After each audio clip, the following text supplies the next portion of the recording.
Hi, my name is Jerry and I collect 1970s toys and toy soldiers, and this time I'm gonna have a look at this, the Airfix 1/32 scale German Africa Korps. A set that I think a lot of people actually think is Airfix's best 1/32 scale set, or at least one of their coolest sets, I would think. A set of 7 figures that, like I said, is probably one of Airfix and Ron Cameron who sculpted these best sets ever. There's really no duds in this set. Even the running soldier is pretty cool. And there's some really good poses and some really great details in here. Pro machine gunner, officer, and grenade throwing soldier, I think is probably on par or better than any toy soldier ever made. As always with Airfix, there's not that much variation in gear. I'll go through all the soldiers, of course, individually, and I'll look through the boxes and everything and do the spinning around close up at the end if you want to watch. But this set doesn't have, like I said, many Airfix sets doesn't have that much variation. But for this set, I really kind of like it. For some reason, it reminds me of stormtroopers from Star Wars. Like when your enemy is just uniform, you can't even tell the individuals. And it just gives it such a weight and like an army builder kind of feel compared to, let's say, Matchbox, that had 15 figures, all different. And it makes it more like individual soldiers. This is just like a big, meaty army. And I mean, I don't know if this makes sense or if I'm just talking out of my ass, but that's at least how I see these guys. But first, let's have a look at the boxes. This set was released somewhere in 70, 71 after the first wave in 69 of 5 sets. And I think this box art is also probably the best or one of the best Airfix ever made. I really like it with the blue desert sky in the background with smoke from the battle and the 2 MGs set up, super cool officer. Also the soldier throwing a grenade. It's just, it's so incredibly action-packed, this box art. But this artwork then carried over to the 1973 Target boxes, the ones I remember. And I think, judging from the comments, most of you guys watching as well. So they removed the background then on this. The back, I should also say, in 1972 they released these with a round badge as well. I don't have that. I don't have all the boxes released for this set, but yeah. And they changed the back a little bit. Now they actually added some background on the Africa Korps. Very brief though. And then in 1976 they changed it up a little bit. You get a little bit different of a color on the box, and then and then you also, the back is a little bit different with actually in both English and French.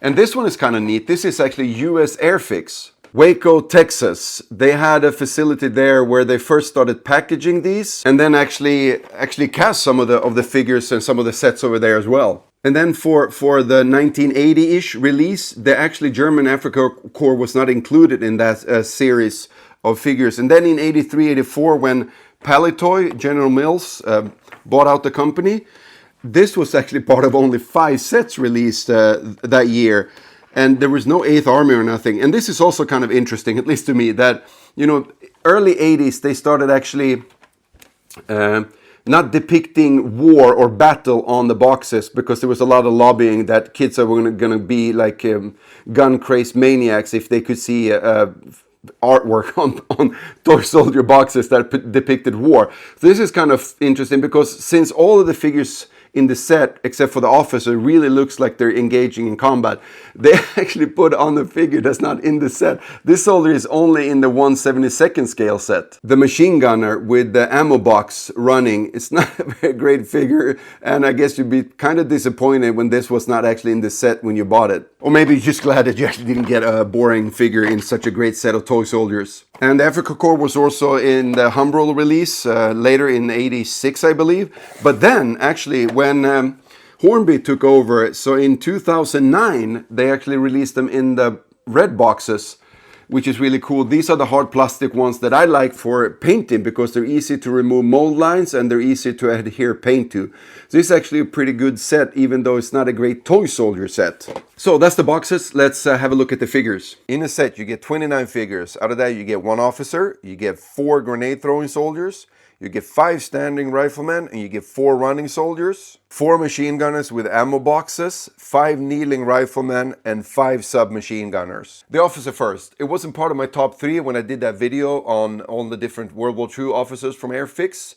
But maybe it should have been. I think it got beat by the British commando officer just based on nostalgia, I think. But it was for sure a top choice from you viewers. Just an amazing sculpt and details, realistic looking, great for keeping track of the battlefield from the rear through his binoculars. hand signaling to like mortars or MGs or something to fire. Or I mean, at least that's how I see it. So on the front it's really, really cool, I think. On the left there you have some kind of maybe like an ammo pouch, and you have of course the pistol in the holster.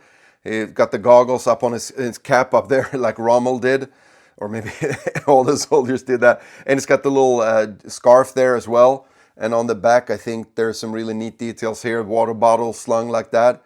And then you also have a map case. So yeah, really nice, clean, really good details on this one. Grenade throwing soldier, such a great figure. Dynamic and just cool looking. I also like it that it actually has his weapon slung like that over his back. A lot of times Airfix grenade throwing soldiers doesn't even carry a weapon. It's kind of weird, like they put it down on the side or something. I don't like that. I like this one a lot. On the front there's some really cool things, some really good details. Like the fact that he's actually got 2 grenades stuck in his belt there.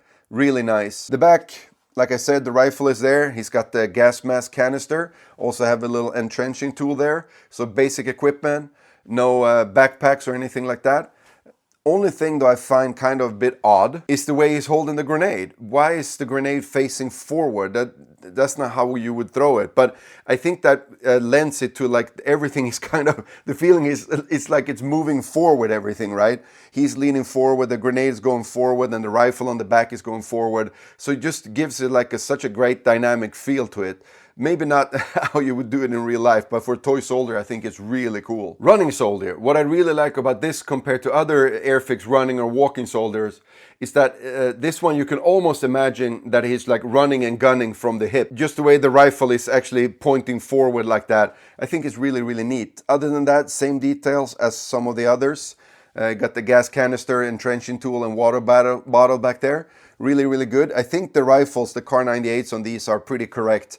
But I'm sure there's probably someone out there that knows more about that than me that's going to correct me. The kneeling and standing rifleman are like always from Airfix. So good, you kind of just take it for granted, right? But if you compare to a lot of other manufacturers at the time, this is just, I mean, it's a level above everything else. It's just the way they look so natural and realistic looking. And the details are just, I mean, it's just so nice. And yeah, same with these. On the back, basic equipment.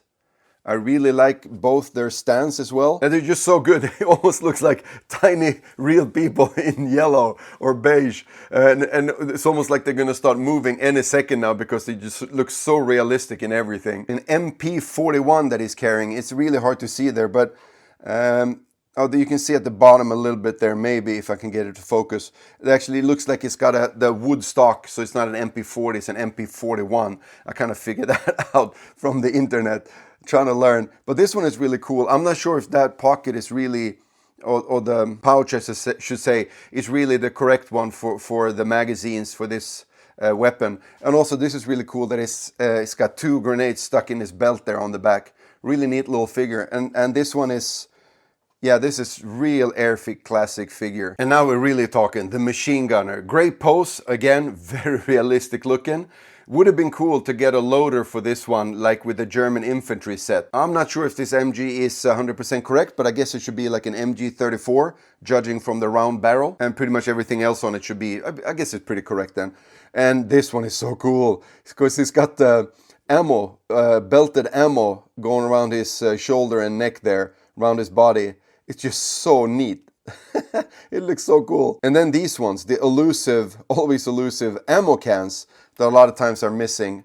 I have these on sprues for a couple of the sets. That's just kind of a neat little thing. And as always, when it just comes to uniforms and weaponry, I'm not really the one to critique these because I have just basic World War II knowledge about this. And my focus is always like toy soldiers and having fun and if they look cool and if they got great poses and all that good crap, you know. But to me, these look awesome and they really look like German Africa Korps. So that's it. Cool little set, I think. Now just what's left is...